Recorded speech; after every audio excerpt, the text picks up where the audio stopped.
మేషరాశి వాళ్లకు ఈ వారం సామాన్యంగా సాధారణంగానే ఉండేటటువంటి అవకాశాలు ఉంటుంది. మీ తెలివితేటలు ఎంతగా ఉపయోగిస్తే అంత చక్కని సామర్థ్యాలతో కూడినటువంటి శుభ ఫలితాలు పొందుతుంటారు. అలాగే వ్యాపార రంగంలో ఉన్నటువంటి వారు ఎంత కష్టపడితే అంత ప్రతిఫలాలను కూడా సాధించుకునేటటువంటి అవకాశాలు కనిపిస్తున్నాయి.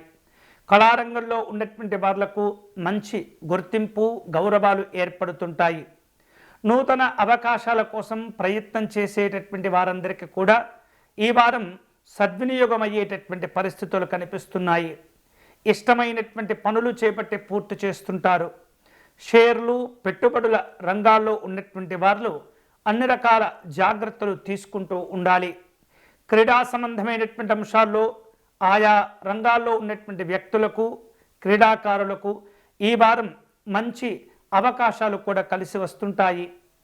గుర్తింపు గౌరవాలను సాధించుకోగలుగుతారు. కుటుంబ జీవన పరిస్థితులు అనుకూలంగా ఉంటాయి. వివిధ రూపాల్లో నిత్యావసర సంబంధమైనటువంటి ఖర్చులు పెరుగుతూ ఉంటాయి. కుటుంబ పెద్దల యొక్క ఆరోగ్య విషయాల్లో జాగ్రత్తలు తీసుకుంటూ ఉండాలి.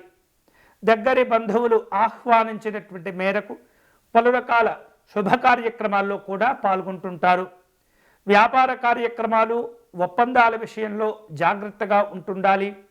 వివిధ రూపాల్లో ప్రయాణాలు చేయవలసిన అవసరాలు ఏర్పడుతుంటాయి. రాజకీయ రంగంలో ఉన్నటువంటి వారు తొందరపడకుండా అన్ని రకాల జాగ్రత్తలు తీసుకున్న తర్వాతనే నిర్ణయాలు తీసుకోవటం మంచిది. ఈ వారం ఈ మేషరాశి వారు మరిన్ని శుభ ఫలితాలు పొందేందుకై మహాలక్ష్మి అమ్మవారిని పూజించటం ఆరాధించటం మంచిది. గులాబీ పుష్పములను సేకరించి మహాలక్ష్మి అమ్మవారిని పూజించండి. వీలైతే కనుక కాస్త కుంకుమ పువ్వును సేకరించి ఆవు పాలల్లో సమర్పణ చేసి మహాలక్ష్మి అమ్మవారికి నివేదన చేయండి.